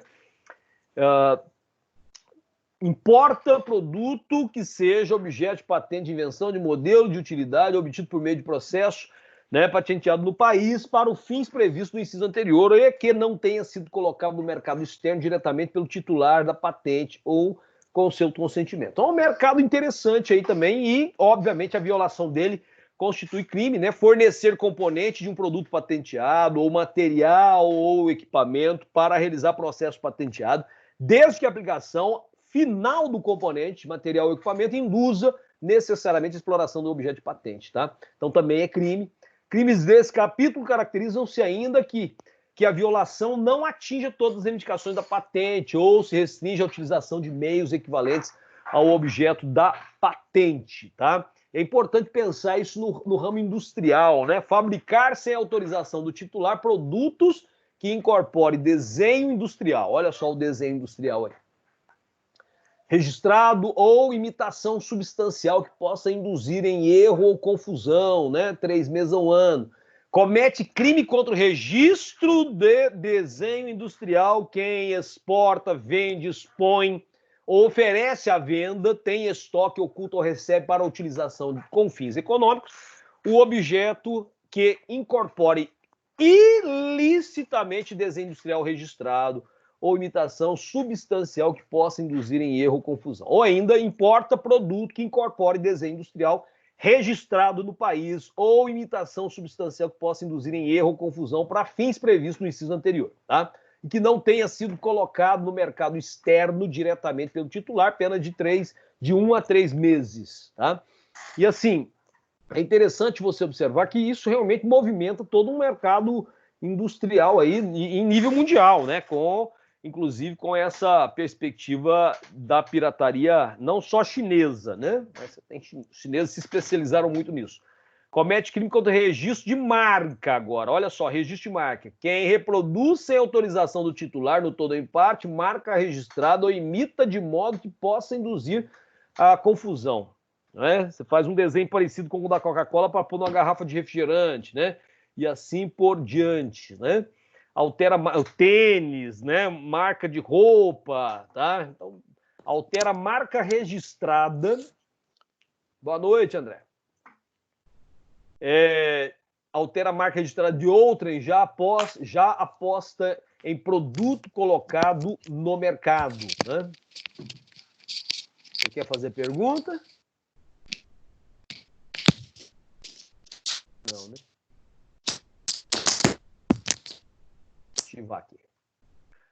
Comete crime contra registro de marca quem importa, exporta, vende, oferece, expõe à venda, oculta ou tem estoque produto assinalado com marca ilicitamente reproduzida ou imitada de outrem, né? Você tem lá os mercadões aí, né? O Saara lá no Rio de Janeiro, por exemplo, né? A 25 de março, você vai encontrar algumas coisinhas nesse sentido. Produto de sua indústria ou comércio contido em vasilhame, recipiente ou embalagem que contém a marca legítima de outrem, tá?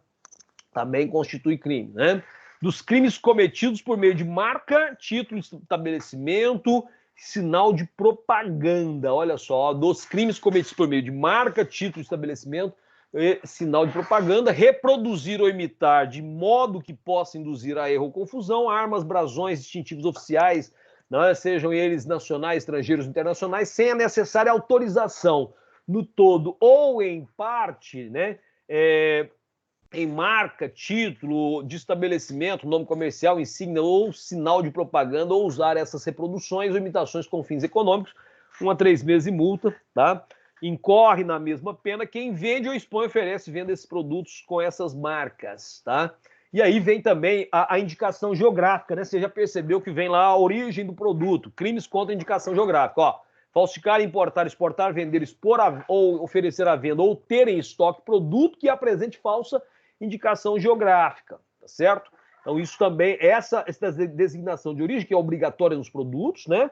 Usar em produto, recipiente, invólucro, cinta, rótulo, fatura, circular, cartaz ou em outro meio de divulgação ou propaganda, termos retificativos, tais como tipo, espécie, gênero, quer dizer, é o parecido com o tal, né? Também as penas são relativamente baixas, né? Usar marca, nome comercial, título de estabelecimento, insígnia, expressão ou sinal de propaganda ou qualquer outra forma que indique procedência que não é verdadeira ou expor à venda produto com esses sinais, tá? Então aí vai, né? Os falsificados da vida, tá? E aí, finalmente, você tem aí a concorrência desleal, né? Que está disposto aí no 195, né? Comete crime de concorrência desleal. Aí tem um rol gigantesco que nós não vamos fazer a observação deles, depois você pode dar uma lida aí, tá? É gigante, tá? Então vamos entrar aqui, ó.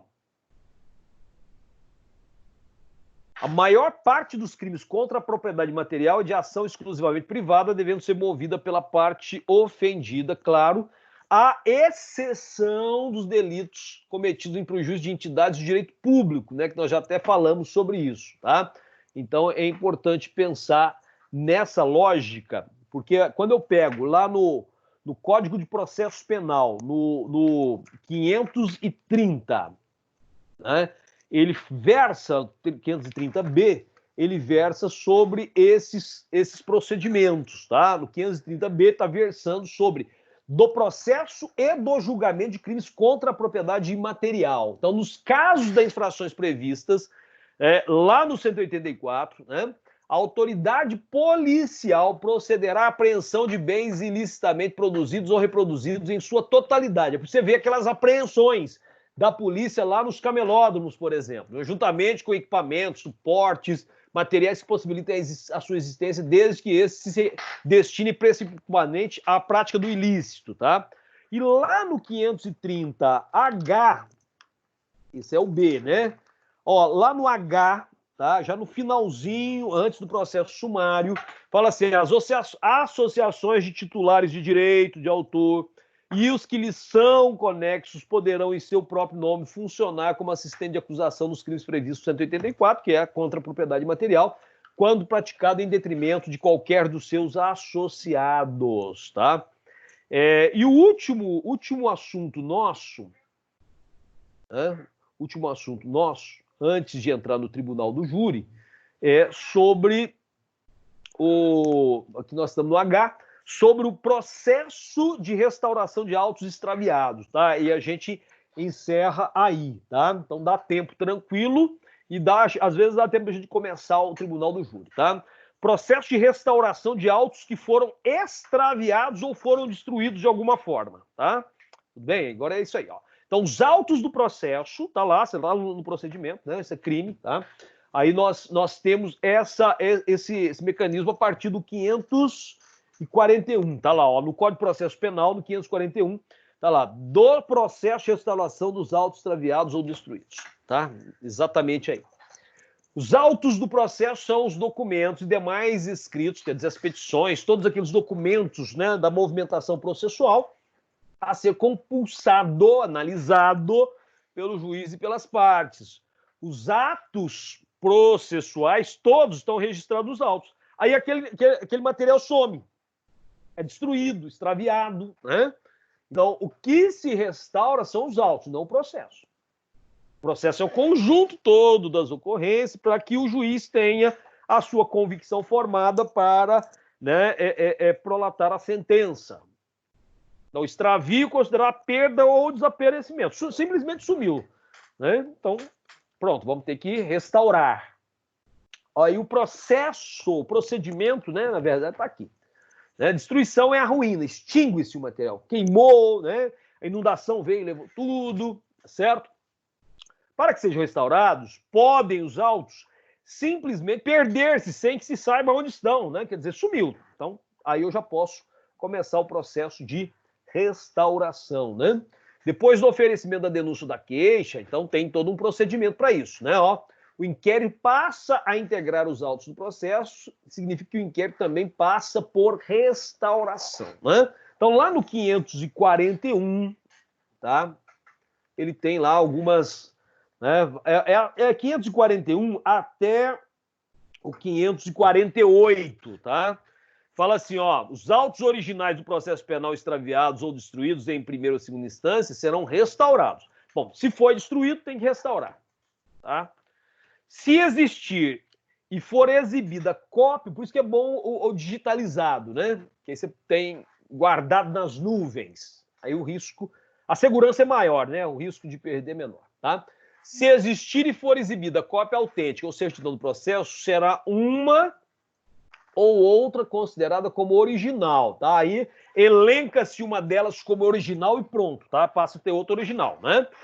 No parágrafo 2º, na falta de cópia autêntica ou certidão do processo, o juiz mandará de ofício ou requerimento de qualquer das partes que o escrivão certifique o estado do processo, sendo a sua lembrança e, segundo a sua lembrança, e reproduza o que houver a respeito dos seus protocolos e registros, tá? Então, o que tiver anotado lá, ele vai montar, tá? Sejam requisitadas cópias do que constar a respeito do Instituto Médico Legal, Instituto de Identificação e Estatística ou estabelecimentos congêneres, né, repartições públicas, onde tiver material, né? Então, requisita as cópias onde for possível estar ou tê-las. As partes serão citadas pessoalmente ou, se não forem encontradas, por edital com prazo de 10 dias para o processo de restauração dos autos, tá? E tem o parágrafo 3º aqui, ó. Proceder-se à restauração na primeira instância, ainda que os autos se tenham extraviado na segunda. Tá bom? Então está designando aí o parágrafo 3º, né, do artigo 541. No 542, no dia designado, as partes serão ouvidas, mencionando-se em termos circunstanciados pontos em que estiverem acordos e, né, a exibição e a conferência das certidões e mais reproduções do processo apresentadas e conferidas. Então vai ajustando, conferindo, adequando na originalidade aí. 543 fala que o juiz determinará diligências necessárias para a restauração, observando-se o seguinte, ó. Caso ainda não tenha sido proferida a sentença, reinquirir-se-ão as testemunhas, podendo ser substituídas as que tiverem falecido ou encontrarem lugar não sabido, tá? Então tem que fazer a adequação disso. Exames periciais, quando possível, serão repetidos, de preferência pelos mesmos peritos. A prova documental será reproduzida por meio de cópia autêntica ou, quando impossível, por meio de testemunhas, tá? Tem o inciso 4 aqui, ó. Poderão também ser inquiridas sobre os atos do processo, que deverá ser restaurado, né, as autoridades, serventuários, peritos e mais pessoas que tenham nele funcionado. Quem trabalhou ali naquele material pode ser inquirido. O MP e as partes poderão oferecer testemunhas e produzir documentos para provar o teor do processo extraviado. Quer dizer, é um retrabalho isso aí, né? Você está percebendo que é todo um retrabalho. 544, realizadas as diligências que, salvo motivo de força maior, deverão concluir-se dentro de 20 dias. Tem que ser célere isso aí, serão os autos conclusos para julgamento, né? Aí no curso do processo. E depois de subirem os autos conclusos para a sentença, o juiz poderá, dentro de 5 dias, requisitar às autoridades ou repartições todos os esclarecimentos de restauração. Selos, taxas judiciárias já pagos não serão novamente cobrados. E você tem ainda o detalhe, ó, os causadores do extravio de autos, né, se identificou quem extraviou, responderão pelas custas em dobro, sem prejuízo da responsabilidade criminal, ainda responde criminalmente, né? Ainda assim, 547, julgada a restauração, os autos respectivos valerão pelos originais. Então, julgou lá que está restaurado, né? Bateu o martelo, então são originais agora. Se no curso da restauração aparecerem os autos originais, nesse continuará o processo apenso, aí junta tudo e deixa lá, né? Até a decisão que julgue restaurados os autos, a sentença condenatória em execução continuará a produzir efeito, desde que conste a respectiva guia arquivada na cadeia ou penitenciária, onde quer que estiver cumprindo a pena, né, ou de registro que torne a existência inequívoca, tá certo? Então esse é o cenário aí da restauração. Uma vez restaurado, você tem essa, né, essa perspectiva, tá? Tudo bem? Vamos só fazer a introdução aí do Tribunal do Júri, dá tempo, ó. Aí daqui a pouco eu faço a chamada então, tá? Tudo bem? Vamos só começar Tribunal do Júri, e aí a aula que vem, vamos gastar o tempo todo com ele, eu dou uma revisãozinha rápida, comento a lista de exercício e a gente faz Tribunal do Júri semana que vem. Tá certo? A gente só começa hoje, parte histórica, rapidinho aqui, ó. Tribunal do Júri, que também é procedimento especial, né? A origem histórica do Tribunal do Júri, isso desde a antiguidade, né? Há notícias da Carta Magna, né? Mas quando você pega lá a presença de juízes leigos, retirados do povo, né? Pessoas idôneas para compor o conselho de sentença, eu estou reproduzindo aquilo que já se fazia no passado, né? O que Pôncio Pilatos fez, né, para condenar, né, Jesus Cristo e liberar Barrabás, né?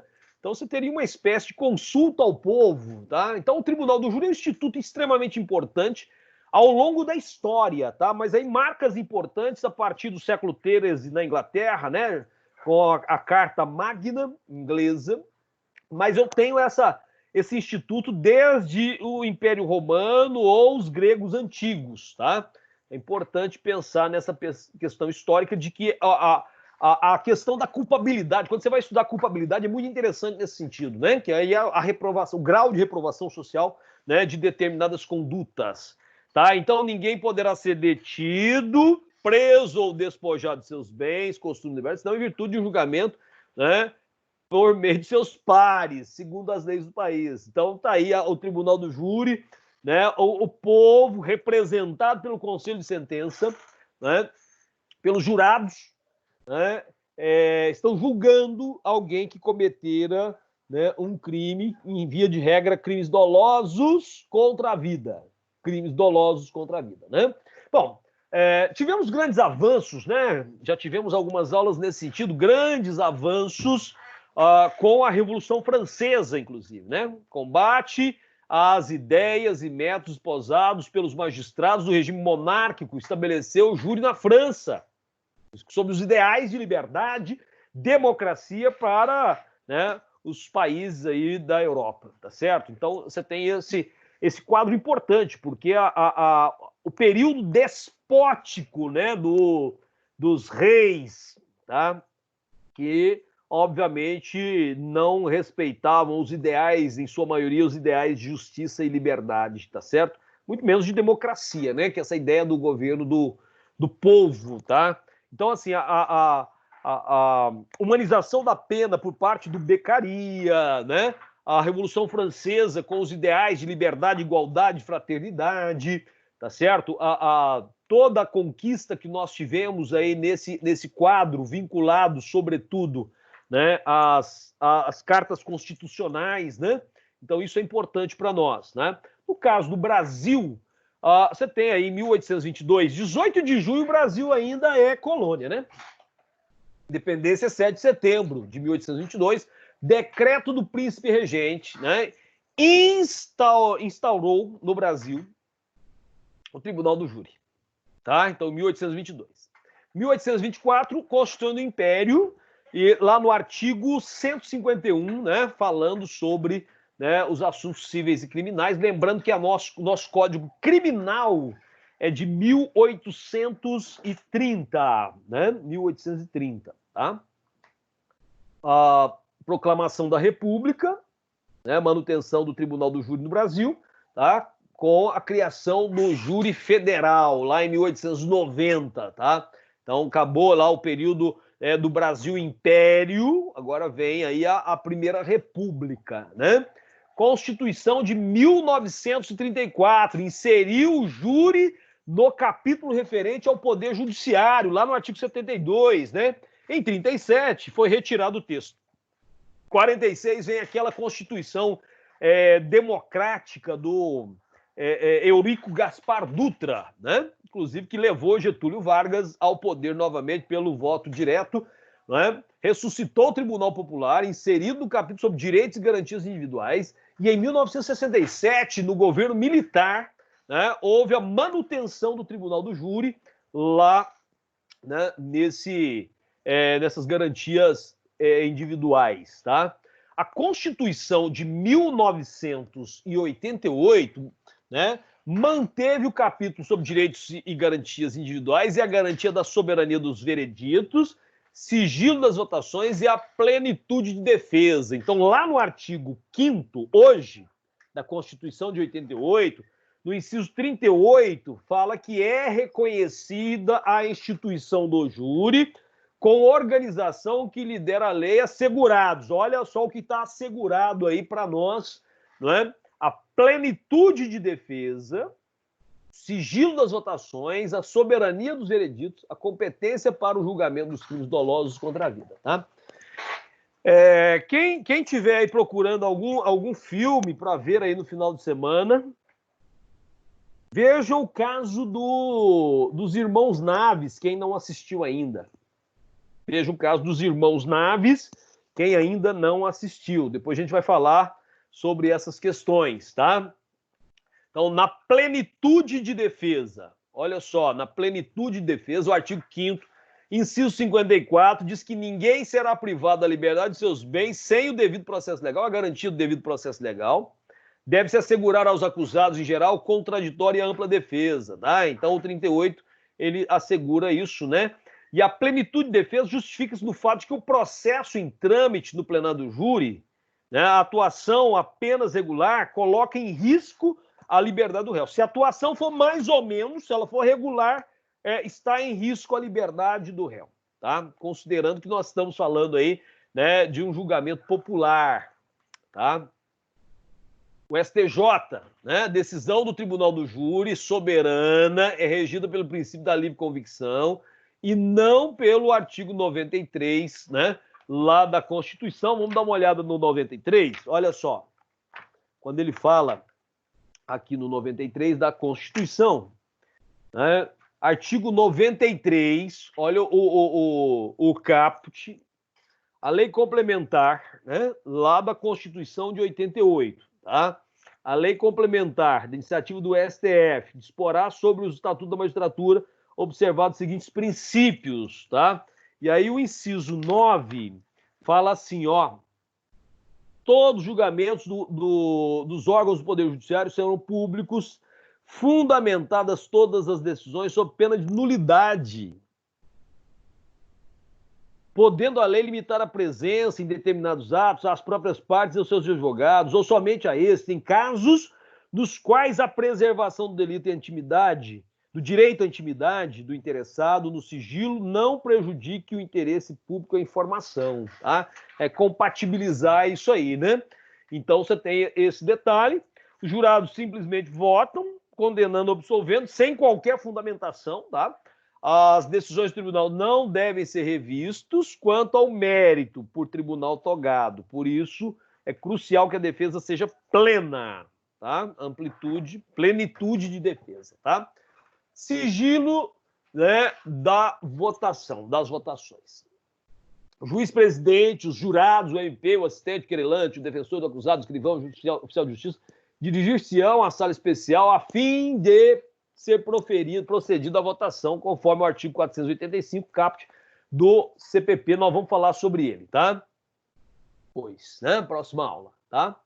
Tá aí, ó, na falta de sala especial, o juiz-presidente determinará que o público se retire, permanecendo somente pessoas mencionadas no caput do artigo 485, parágrafo 1º, né? Isso fere o princípio da publicidade ou não, aí é essa discussão que, né, se pode observar aqui, depois nós vamos fazer esse comentário. Tá aí aqui no nono, né, e no artigo 5º no, né, 60, tá? Nos dispositivos, abre-se a possibilidade de limitar essa publicidade dos atos, né, os atos processuais, quando a defesa da intimidade ou interesse social ao público assim o exigirem, é o que está escrito aqui no 93, inciso 9º.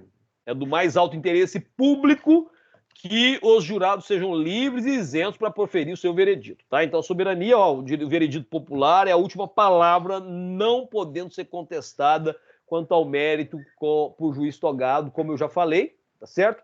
E para fechar, gente, ó, jurados decidem de acordo com a sua consciência e não de acordo com a lei, tá? Tem o juramento lá do 472, né, do CPP. Patrimônio, olha só que interessante, né? O que o Ricardo Vital está falando aí. Patrimônio da cidadania e garantia fundamental, a soberania plena dos vereditos do júri está acima de quaisquer pretensas justificativas que possam permitir sua negação, né? Competência para julgar crimes dolosos contra a vida está aí no artigo 5º, né? O inciso 38 assegura competência para julgar os delitos dolosos contra a vida, tá? E, né, há uma possibilidade de julgar crimes conexos, tá certo? Então, eu vou encerrar aqui e a próxima aula, o nosso assunto é Tribunal do Júri, que nós fizemos agora uma introdução ao assunto, tá? Eu vou fazer aqui, acho que ninguém saiu, né? Vou fazer aqui a chamada. Se não quiser responder, não precisa. Eu vou copiar aqui do painelzinho aqui, ó. Então, estou vendo o primeiro nome aqui, é o André. O André Mundim está presente aqui, ó. Antoniara. Tá aqui. Bruna. Cleomar. Joana.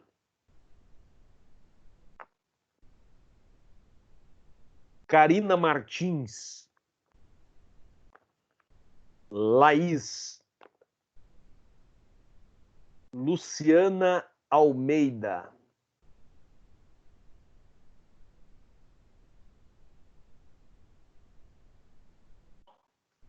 Mariana Pioli. Mariana, seu nome tá na outra lista, será? Da terça-feira?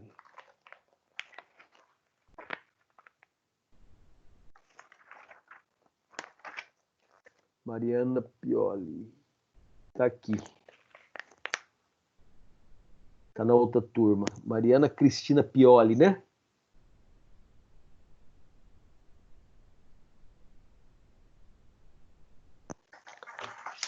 Maiara. Maiara. Tem que baixar aqui. Maiara Milena. Milena. Milene. Odenir. Renata Souza. Ruiter. Acabou. Deixa eu ver aqui. 1, 2, 3, 4, 5, 6, 7, 8, 9, 10, 11, 12, 13, 14, 15, 16. Perfeito. Gente, fiz a chamada, terminamos a aula. Saber se alguém tem dúvidas. Pode ficar à vontade. Professor, eu só queria ver sobre a gravação dessa aula.